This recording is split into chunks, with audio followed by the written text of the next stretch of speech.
নিশির রাতে চাঁদের আলো, তোমার চোখে দেখি ভালো, হৃদয়ে জুড়ে বাজে সুর, ভালোবাসার মধুর পুর।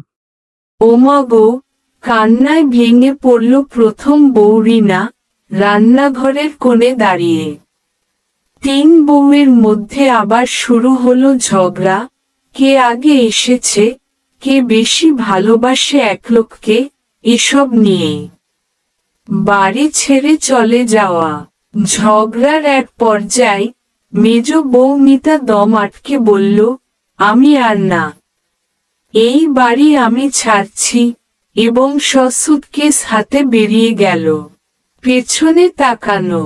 তবে বাড়ির গেটের সামনে গিয়ে একবার পেছনে তাকালো মিতা, দেখল ছোট বউ রূপা চুপচাপ দাঁড়িয়ে, চোখে জল।